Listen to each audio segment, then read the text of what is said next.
One, take a step back and understand and ask yourself, why are you trying to do this?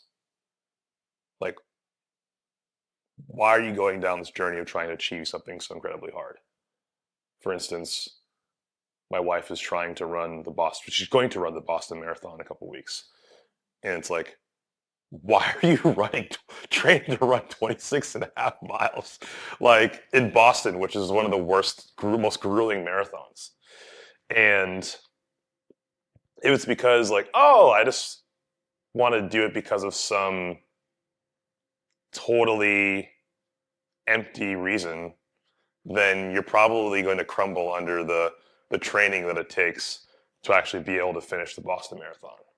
Versus it's something deeply rooted and spiritual around why you're motivated to actually day in, day out, do the training, complete the diet, go to PT, like go on a 21-mile run randomly on a Tuesday, to then travel across the country and then subject yourself to this brutal race. Like it has to be something deeply spiritual and mission driven to the point that you actually are motivated to do that. Because the incredibly difficult things that are truly difficult for you, are going to take a lot out of you and command a lot from you. And it needs to be a very authentic, passionate, motivated reason for why you're doing it.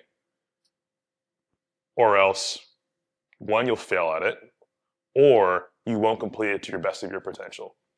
Because it's those things that you truly love in life, that you're passionate about, that you're so maniacally focused and mission driven to accomplish, where you'll achieve the best results and where you will accomplish the most hardest of tasks, in my opinion. When you think about some of the hardest things you've accomplished, what comes to mind? Where do you go when you try to get the energy to go do something difficult? Again, I think about those things that I'm deeply passionate about. So whether it's physical fitness and training, I remember we talked about early as a high schooler winning state championship in the 600 and running at the time one of the fastest times in the country. I wasn't the best athlete growing up. The story was I tried to make my high school basketball team, got cut freshman year, was told by the coach, you have heart and speed, but you got no skill, like do something else. Then they go from that to being one of the fastest runners. And folks not thinking that, oh yeah, you could be state champion. No, I just went out and I did all the hard work. I did the training because I wanted the best and was able to do so. And yeah, that time broke a division record and stood for a good almost 20 years post that, which is crazy. So I've been able to achieve, in my opinion, multiple sort of really hard things as an athlete.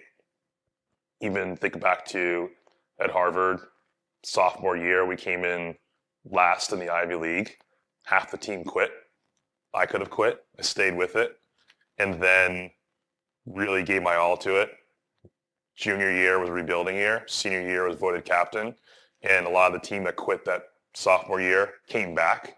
I helped lead them. And we, at that time, had the best finish in the Ivy League since I think the 30-year period prior to that. And I won multiple Ivy League championships. And a lot of that I look to less was me, but the ability for me to actually find something in myself that was more than just physical, was this leadership ability. Because at that time, I didn't really look at myself as that type of leader, but my peers voted me a leader. And then the way in which we came together, and kids that literally were like some of the slowest on the track that year were able to actually get their own Ivy League championships, which I think was amazing. So I look at from that to just being a father, just the challenges day in, day out, yours one as well, that it's always a struggle and and and pressure as relates to trying to just like have the best for your kids and give them a life that allows them to be whatever they want to be. In my opinion, also the biggest thing I want for them is to be able to grow to make the world a better place. And the thing I think about some of these moments that I mentioned in terms of things that are difficult and very hard, and I can mention a bunch of stuff in the actual formal work setting that I won't even go into because we all have them. But there are moments of pressure. And the one thing many people can get lost in when they're in high pressure situations is that you can become negative